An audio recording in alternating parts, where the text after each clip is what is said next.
Hi, family. Welcome to Shy Speaks podcast. And buckle up your seatbelts because we have a show that is prepared for you tonight that is about to just take off. So I hope you are prepared. So, like we like to say to get started, Shy Speaks podcast, where we educate, inspire, and empower the urban mind. We unapologetically serve the Black community. Stand on my shoulders, rise up. And we do that through educating about the history that is untold and unknown. Tonight's podcast show is sponsored by Zori the Fashionista LLC. It is a conglomerate of fashion, beauty, and lifestyle brands. Their brands include Zori Fab, the boutique, which offers clothing, jewelry, and fashion of women, along with Main Goals hair collection, which is a luxury hair extension brand that offers texture to fit all hair types from 4C to 1A. You can check them out at their websites, www.zorifab.com and www.maingoalshair.com. And Maine is spelled Mane, goals. Maine and goals is one word, so that's Main Goals Hair. You can also check them out on their social media at Zuri Fab and at Main Goals Hair Collection. So thank you to Zuri, the Fashionista LLC, for their sponsorship and their support, and Shy Speaks the podcast. So tonight's show is titled We Didn't Pick the Ghetto. And I have to mention this brother, Dr. Smalls. I met him, I don't know, a couple weeks ago, and we have had some deep for the culture conversations. And, him and I were talking, and I've been doing a lot of research and posting a lot of videos, facts, and just little information on my social media about gentrification. And, through many of our conversations, Dr. Smalls and I, he said something to me that made me create this title for this podcast. And he said, we didn't pick the ghetto picked us. And uh, as I begin to think about it, I was already doing this research about gentrification. Not only did it pick us, I think eventually, yes, it did, but I strongly believe that it was forced upon us. And I backed that up. I backed that statement up. About a year ago, I went to a book event in Philadelphia at one of the universities.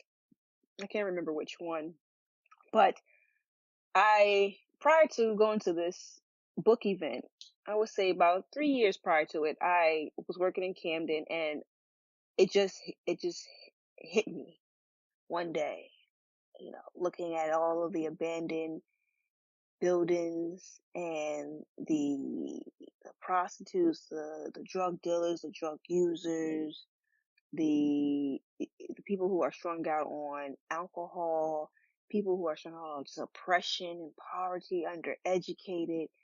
And I just questioned, and how do we get here?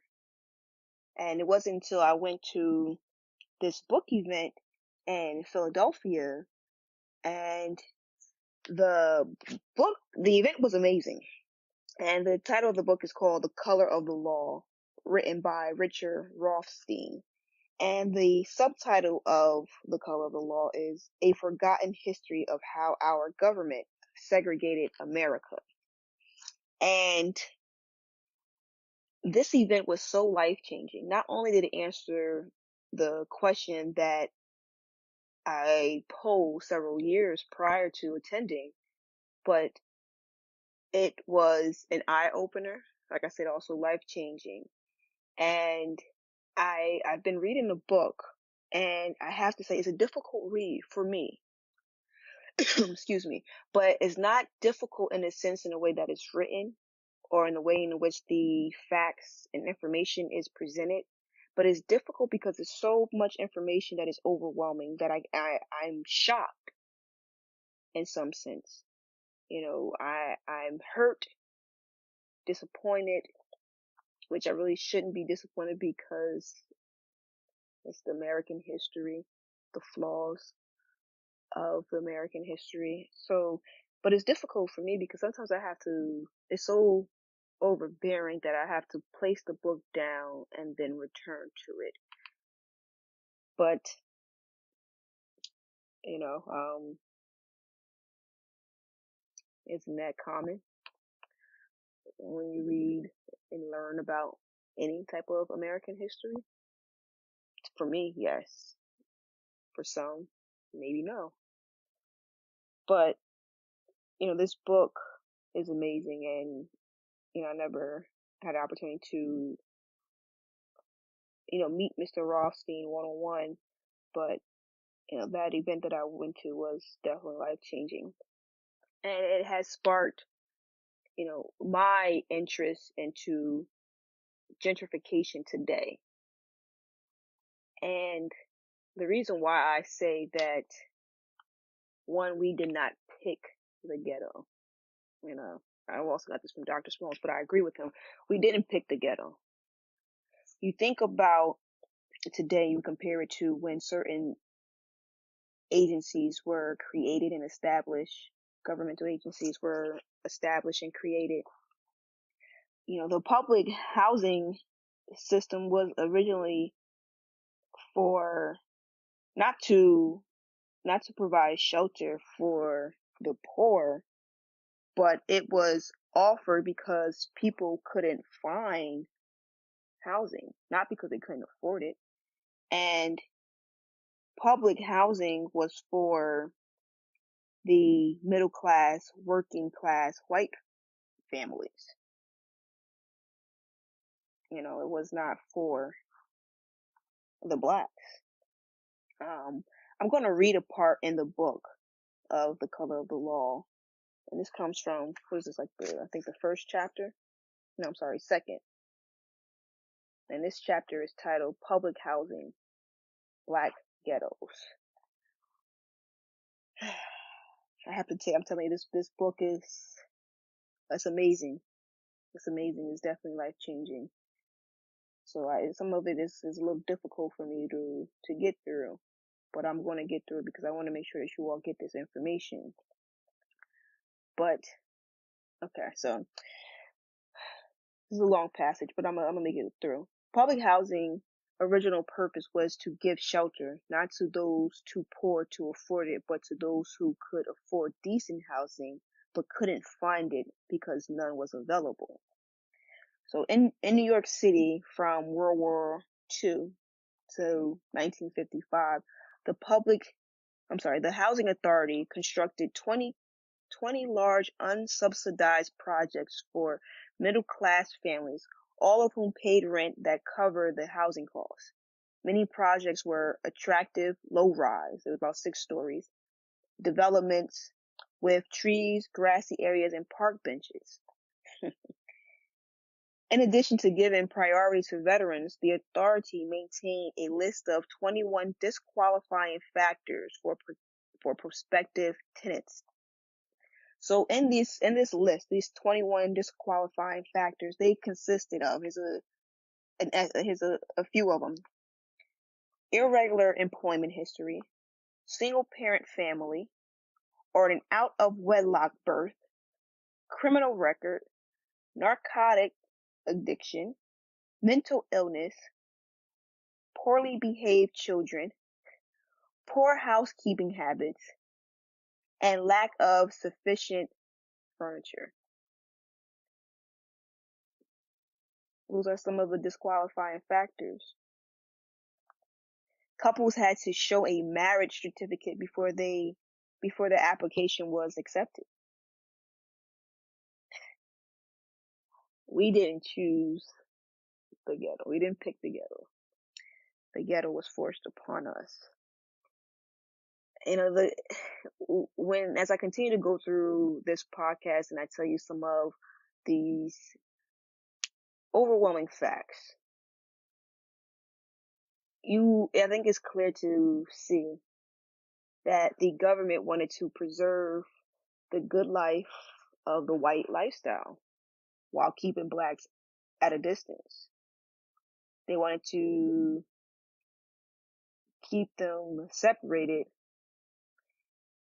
but slightly have equal social structure.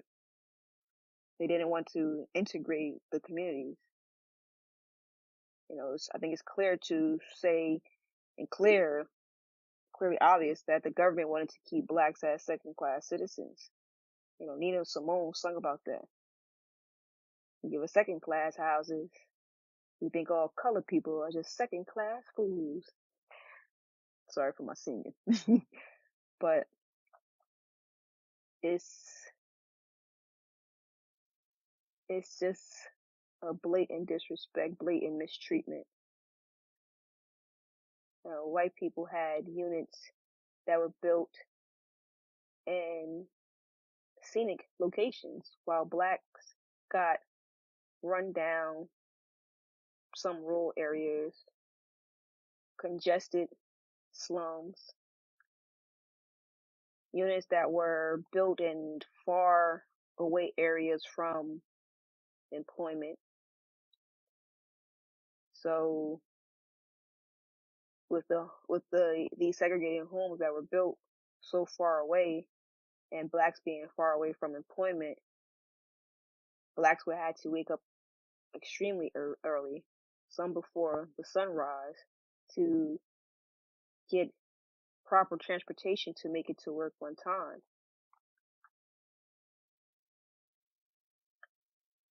Again, we didn't pick the ghetto. It was forced upon us. Here are some timeline things, some timeline facts, shall I say. In 1933, the Public Works Administration, it was established after President Roosevelt took office, but they wanted to eliminate the housing shortage while creating jobs and construction. And I don't know if you could really say they eliminated the housing shortage. I think I truly believe they end up adding to it. And it's obvious. And one of their first projects in 1935, this happened in Atlanta, Georgia, where there was an integrated residential unit of 1,600 units. 33% of the 1,600 were occupied by African Americans. And they, PWA, Public Works Administration, demolished this unit and demolished this integrated unit and replaced it with a white families, plural, only unit. So they took 1,600, it was 1,600 families that occupied this unit. 1/3 of them were black. So they took 1,600 units that were occupied by families and they demolished it and replaced it with 604 units of only whites that was once populated with integration of various cultures in Atlanta, Georgia. But however, their mission and purpose was to eliminate housing shortage while creating jobs and construction.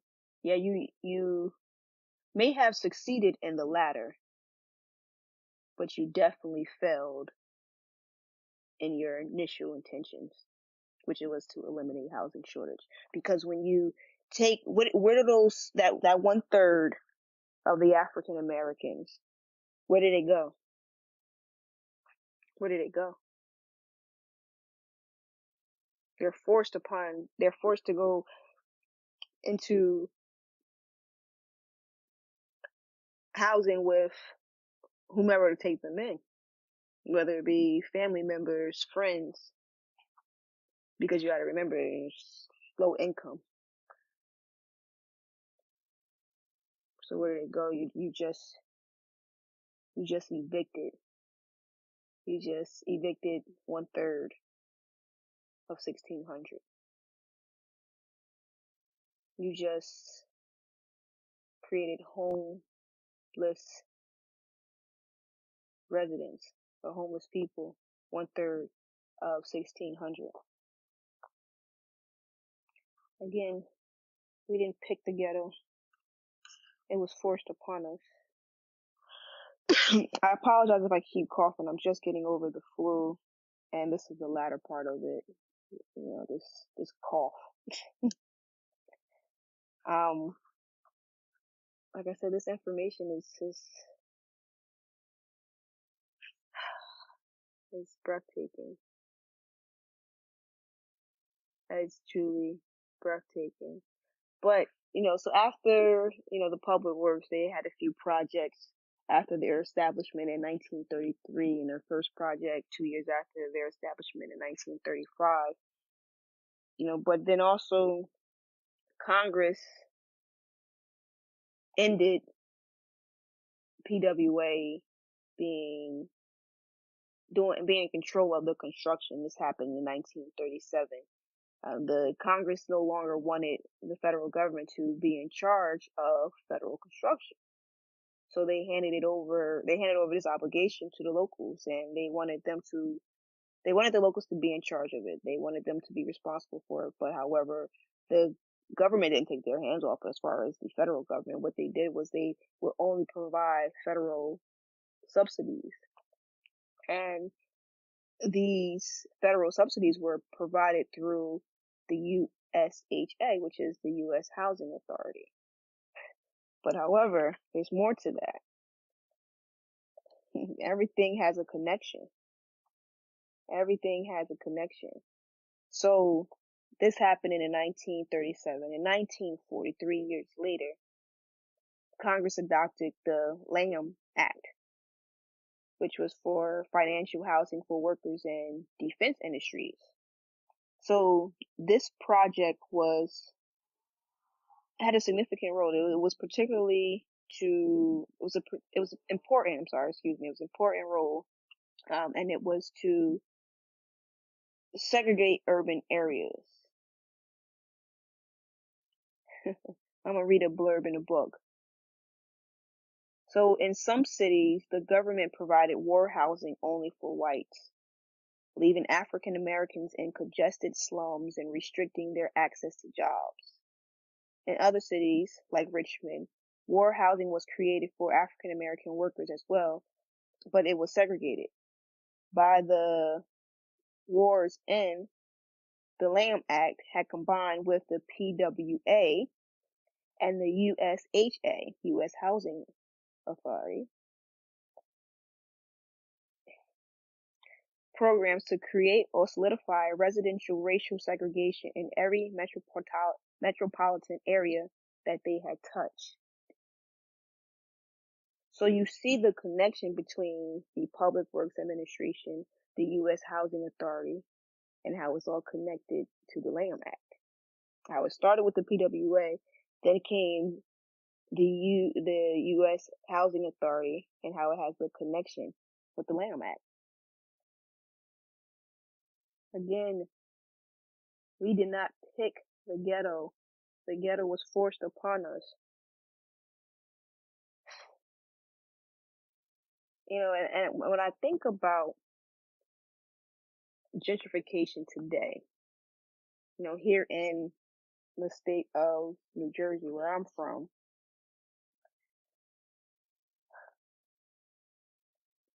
and the city of Camden, and I bring this up because I used to work in Camden, so that's what I know.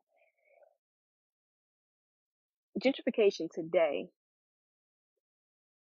I do believe that is slightly different from gentrification in the past, but it's only slightly different. They still have the same outcome, but the way in which they're doing, the way in which they're going about it, and their structure is different. So gentrification today is rising the rate of rent to force eviction for poor tenants. So in the city of Camden, there is gentrification amongst us. In they call it the Mount Ephraim quarter. But at the intersection of Broadway and the Martin Luther King Boulevard, there used to be Kennedy Fried Chicken. There was a check cashing spot, I believe. I believe also Rainbow, some shopping centers, and I also believe Planned Parenthood was in that block sector as well. However, those businesses no longer occupy the corner of Broadway and Martin Luther King Boulevard. They have been demolished and being replaced currently, because it's under construction at this time, with college institutions.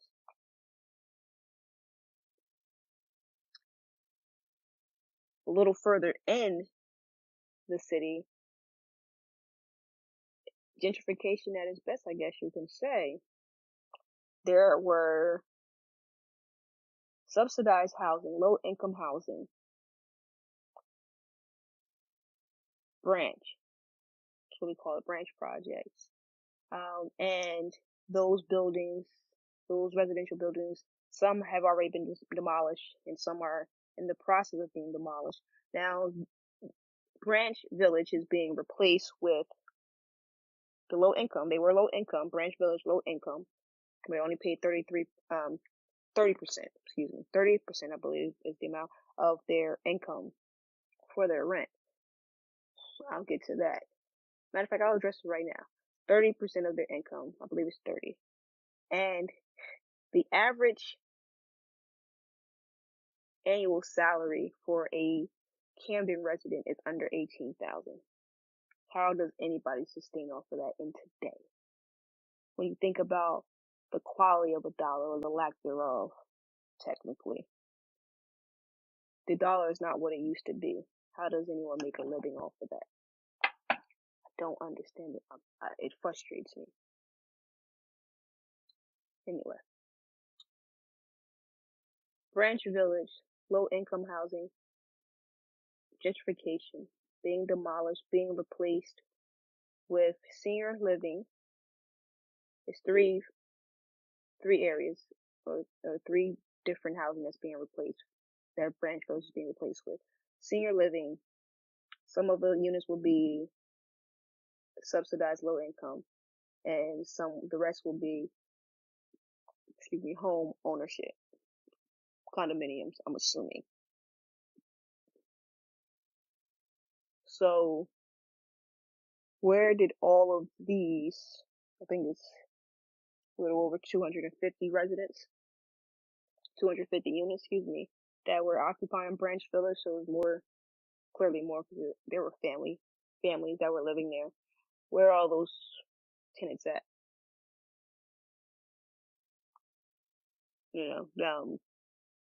Because are they, and when these residential buildings are going to be replaced, will all of them be allowed to move back in? Will all of them qualify? So here we are, to why I believe gentrification is different today than it has been in the past, because actually I shouldn't say that. I think it's the same. You think, as I just talked about the Atlanta, 1935, 2018, being replaced, 1,600 units being replaced to 604, from it being integrated to it turning into whites only. Fast forward to 2018, gentrification,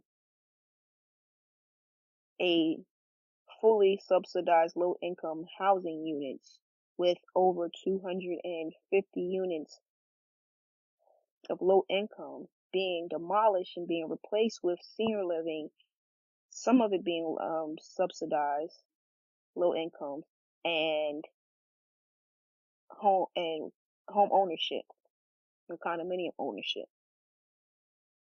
And I remember, if my memory serves me correctly, I can't remember how much exactly the one bedroom rent was going for, but I remember it being extremely expensive.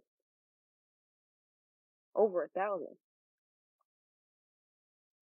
in the city of Camden, where the average income under 18,000. I'm no mathematician, but men lie, women lie, numbers don't. In the words of Jay-Z.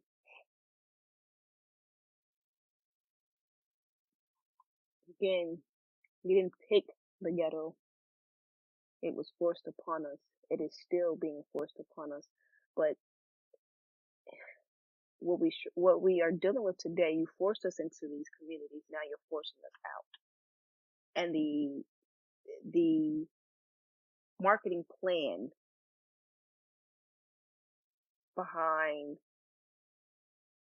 the gentrification today is to overturn the community, to turn a community that is full with poverty and crime and low income, to elevate it and market it to middle class families, and to allow businesses to come in. But I pose the question, what happened, or what happens to the residents who were once occupying that area, who were living under low income, who were trying to sustain off of that? Where did they go? We can't just kick them out because we want to elevate the community. We can't push them out. Not even just elevate it, because there's nothing wrong with elevating the community, but it's the way in which we go about it. I think gentrification should be, okay, yes, let's elevate the community. Let's make it better. Let's demolish these crime infested communities. But however, we need to provide the tools. Let's not just get rid of them and push them somewhere else. Let's give them the tools to make that shift so that they can sustain it, they can provide for themselves. Let's give them quality education. Let's give them quality employment. So this way they don't have to be supportive of the public housing system. That's what gentrification should be. Not just demolishing and replacing and leaving them out to dry. Come on, America. Pursuit of happiness for everyone. For everyone. Let us all determine our own destiny. Don't force it upon us. Don't force the direction and the path of a selected group's life and lifestyle. That's not American. But however, if you look at the American history and the flaws, it's the American way. It does not surprise me. It does not surprise me. And even, here's a fact from back in the day of New Jersey. I'm going to read it from the book. In New Jersey, Governor Harold Hoffman refused to allow any camps for African American corps members because of what he termed local resentment. So what they're talking about here, there were New Deal construction that was established, and it was supposed to be established to bring jobs and economic growth for those who were suffering through the Depression. And again, the New Jersey governor was against integrating the camps, because they had, so part of the New Deal one of the New Deal agencies that shared the commitment of trying to bring better jobs and economic growth to those who were suffering during the Depression was the Civilian Conservation Corps. And they had established work camps for jobless youth and young adults. And the camps were segregated. Excuse me. And the state of New Jersey, it wasn't just, I'm sorry, let me not just say just in the state of New Jersey, but, in the South and in the North. So through these working camps for jobless youth and young adults, possibly the Governor Hoffman, and, had the opportunity to, again, make history and change some things, and he was against it. He was against it. Just against it. I'm a, no, I'm not gonna read that one. But yeah, I think, I think you guys get the point. We didn't pick the ghetto. The ghetto picked us, unfortunately. And I think to this day, we are still dealing with it. Of course, we're still dealing with it. Our urban communities are still overpopulated. Our urban communities are still underfunded. Our urban communities still have inadequate housing, inadequate, downtown areas, inadequate resources, inadequate employment opportunities, inadequate education. It's like, give us something. Give us something. Give us something. This is just obvious in the past. You try to, in the past, like I said, you forced us into these communities. Now you want to fix up these communities and you want to force us out.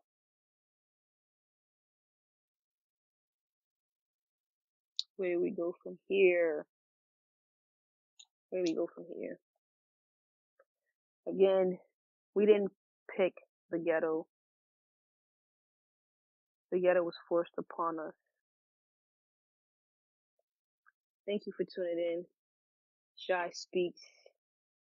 Unapologetically educate, inspire, and empower the urban mind to be aware of what's going on in our communities. When you think that they're just dressing it up, no. Gentrification. They're trying to move us out. Again, tonight's show, We Didn't Pick the Ghetto, sponsored by Zuri the Fashionista LLC, is a conglomerate of fashion, beauty, and lifestyle brands. Their brands include Zuri Fab, the boutique, which offers clothing, jewelry, and fashion of women, and the Main Goals hair collection, which is a luxury hair extension brand that offers texture to fit all hair types from 4C to 1A. You have to check them out on their websites, www.zurifab.com and maingoalshair.com. You can also check them out on social media at Zurifab and at Main Goals Hair Collection. Again, thank you for tuning in to Shy Speaks. Lift as you climb. You excel to come back. Don't excel to get out. Excel to come back.